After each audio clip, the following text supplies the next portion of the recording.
having said that, is everything okay, Madam Chair? Can I continue? Yes, I do understand. I'm just checking the dates with our clerk, and he told me, well, I can see here that the amendments were sent to the committee members on Friday at 8:56 a.m. Well, I was told it was later, but, well, there's not much difference between midday or 8:56. But anyway, I had a general council meeting, and then I had a tour at Quebec City and activities in my riding on Sunday. And I'm also trying to have a bit of private life now and again. I don't always have time to do that, but to get in a new draft at 10:50 on Friday, well, you understand. Yes, I very much understand what you're saying. I imagine that probably everyone has the same sort of issue. Well, I'm astonished that everyone around the table was just waiting for this amendment to drop from the government to work on that over the whole weekend, apparently. Anyway, having said that, I had prepared a certain number of amendments, and I do understand that my colleague from the NDP is going to collaborate with the government for the adoption of this. So perhaps I'm speaking into thin air for nothing, but it is rather disappointing to think that we've done all of that work and it was for nothing. I would have liked to have been informed in advance. So, for example, BQ1 and BQ6 that hang together. I don't know if we can put them into G2, but BQ1 said commits an offence, and we added in without reasonable cause when we were talking about the acts. And that was in the former version of the bill before G2. Could we include that in G2 at the same place? I think that would be appropriate, because in the current version we had a clause that would abolish BQ6. So it was a line 2, page 3 in French. No, sorry, I'm mistaken there. So it was line 26 on page 2, where it says the accused is acting in the best interest of the person. And we've heard from witnesses who have said that this could be rather troublesome, where one or the other said that they were, or thinks they were acting in the best interest of the person. It can vary from one individual to another. So I thought it was rather problematic in terms of the interpretation in the courts of this provision, or the interpretation that the accused could come up with, because any accused could say, I acted in the best interest of the person. As far as I'm concerned, I thought that was in his best interest, and then we could attack mens rea and acquit the person, possibly based on the belief that this person was acting in the best interest of the victim. So we thought that had to be replaced, and we had said 264.014, where without reasonable cause, everyone commits an offence who, without reasonable cause, who commits these offences in the bill. So that meant that the accused could say it's a reasonable cause that the courts can evaluate and assess. Well, how should I put it? Assess it not in a broader sense, but in a more general way, in a more objective way as well. Because if the individual who's been accused says, I acted in this way and I prevented my spouse from going there, or my spouse from doing such and such thing, yes, that's controlling coercive conduct, but I did this because it was reasonable to do this in the circumstances. I thought it was reasonable. And then the court can then assess objectively whether there is this element of reasonable cause or not in the acts committed. So I think then we would be able to respect all the circumstances we're trying to cover. This is new legislation. We're talking about controlling and coercive conduct. No doubt everyone's come up against this vis-a-vis our children, for example, in our lives. And in a reasonable way, we thought it was necessary to act in a certain way. But it was probably often unreasonable, and we're now dealing with this issue, wanting to tackle it. And I agreed with Bill C-332, and I agree with all the arguments that have just been presented by our colleague, Ms. Collin. And Mr. Garrison has also expressed this argument in previous legislative periods. So I believe that the Parliament has to tackle these issues. But at the same time, when we're moving forward, we have to move forward cautiously. And I think it would be more prudent to say with reasonable cause, so that if the court judges that it was reasonable to act in this way, we would then be able to acquit someone and not send them to prison for 10 years if they were acting in a reasonable way in the eyes of the court. So this amendment, it's not on the agenda. We're on G2 and BQ1 comes later. But as we're basically going to scrap the rest of this, I'd like to know whether our witnesses agree with my interpretation, or have I erred on one side or the other? So if the experts say it could be wise to do this, can we make some sort of amendment? Let it up to you to decide on the practical side of things, Clerk and Madam Chair. But initially, could I hear perhaps from Ms. Levman and Ms. Wiltsey-Brown?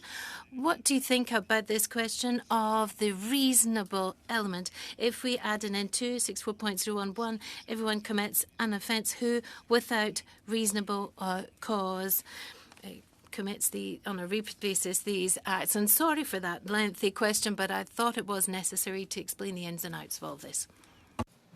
Madame Levman. Thank you for the question.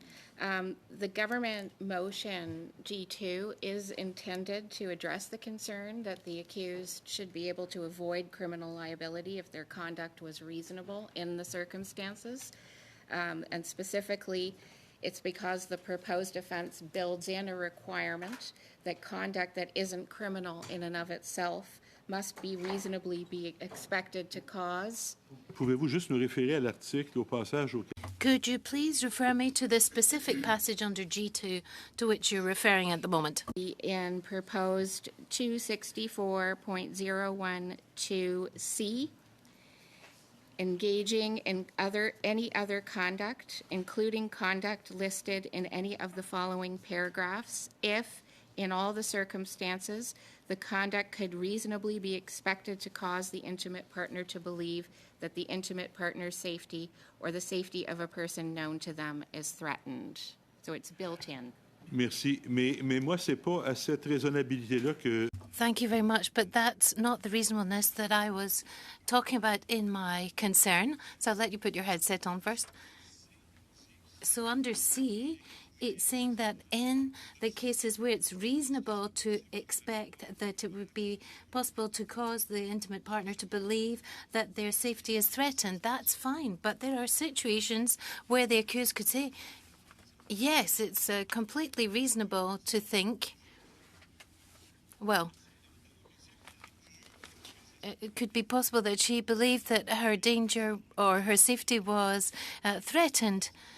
But did I actually commit these acts without any excuse or without a reasonable cause? But if I did have reasonable cause in the eyes of the court to have committed these acts, in spite of the fact that it was reasonable for this person to believe that their safety was threatened, but if I had a reasonable cause to act in a certain way as far as I was concerned, then I should be able to be exonerated, and that should be able to be a valid defence. Do you understand what I'm driving at? It's two different levels of reasonableness. Under C, you're saying, is it reasonable in anyone's mind to believe that the intimate partner would have believed that their safety was being threatened? That is it's perhaps reasonable to think that they believe that. But did I act in a reasonable way? Did I have reasonable cause to act in a certain way? I don't know if this is clear, but there is a distinction between these two levels of reasonableness. They're not assessed in the same way at the same time. And I haven't seen that expressed in G2. And once again, I haven't been able to read through every line in detail under G2. I haven't time before this morning. I'm looking at, but of course, you have read it before this morning. That's quite obvious. So could you please reassure me on this? Otherwise, would it be possible to find a way of including that amendment of mine under G2? I think the concern that you've raised is partially addressed by what I've already described in proposed 264.012C, but it's also addressed in the clarified intent element. A person cannot be convicted, or mental element, excuse me, a person cannot be convicted of this offense unless they actually intended to cause a person to believe that their safety is threatened or were reckless as to that fact. So if you have reasonable cause, or what you did was reasonable in the circumstances, that also is going to be reflected in what the person intended. And the intent element is unlikely to be made out as well. So you have two protections built into the offense as drafted, in my view. Thank you. J'imagine qu'il est inutile de poser la I imagine I cannot put the same question to Ms. Wiltsey Brown. I imagine she has the same opinion. The same opinion, yes. Merci.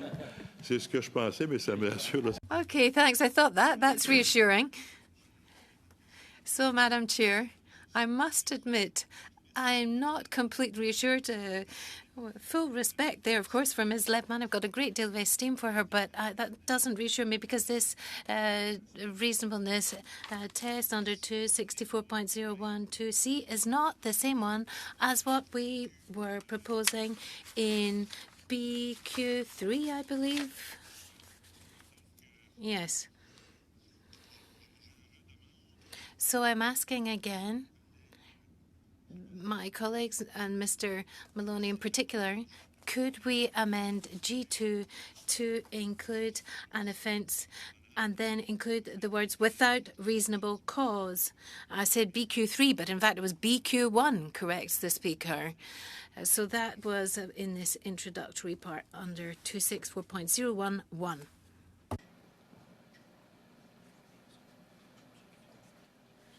Okay. La processus qui est So, in terms of the procedure here, if you want to introduce that amendment, then you need to propose it in writing and express exactly how you want this amendment to be blended with this particular part in the sub-amendment. Well, the problem is that I can't submit it in writing because I just got it this morning. But I say it's BQ1. It's exactly the same text, mutatis mutandis. So it's clause 1, line 7, page 1, 264.011 in G2, which is the same as in Bill C-332, which says everyone commits an offence who, without reasonable cause, I was proposing to put that in. So everyone commits an offence who, without reasonable cause, and then it continues.